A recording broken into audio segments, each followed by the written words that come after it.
and the cost from the devastation in Oklahoma will be in the billions. Tonight, we're learning more about the loss of life because of Monday's deadly tornado. The sheer enormity of it is staggering to those left picking up the pieces. Today, insurance officials announced the tornado that tore through those towns Monday will cost $2 billion. And that is a conservative estimate. Rescue workers say they believe everyone is now accounted for and they are no longer searching through rubble for victims. Coroners have identified 23 of the 24 people killed by that twister. 10 of them are children. Hope and heartbreak in the heartland of America. Stories of everyday people becoming first responders rushing to help their hometown ravaged by that massive tornado. 10 TV's Glenn McIntyre live in Moore, Oklahoma this hour. He has a story of a man who has rushed in after the disaster not once but twice. Glenn?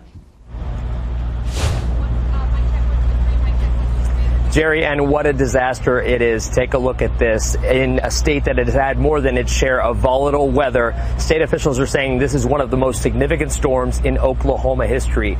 And today we talk with a man who has now lived through two of the state's most catastrophic events. Jim Rutan has lived in Oklahoma his entire life. Monday's was not his first tornado.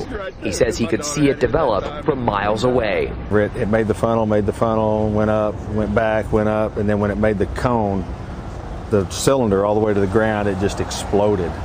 I mean, it went from this to this. If you haven't seen one, it's mesmerizing. I mean, you can't, you're watching and it's far enough away, you know, that you're just like, you can't leave. Past experience has taught him there really is a calm before the storm.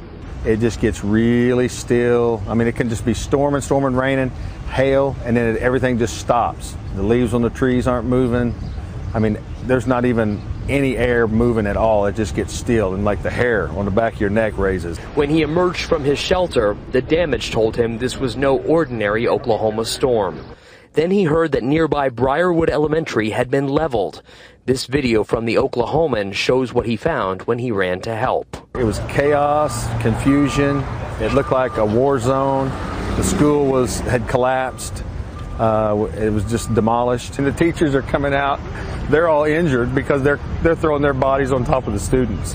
Not hardly any students were injured, but a lot of the teachers were. For Jim, the scene recalled another historic Oklahoma City tragedy. I was at one of the first responders at the Murrah bombing on April 19th of 1995, and that was the closest thing that I've ever, it wasn't near on the magnitude as the Murrah bombing, but because there weren't the injuries, but the scene, the chaos, the confusion, the destruction, that was all the same.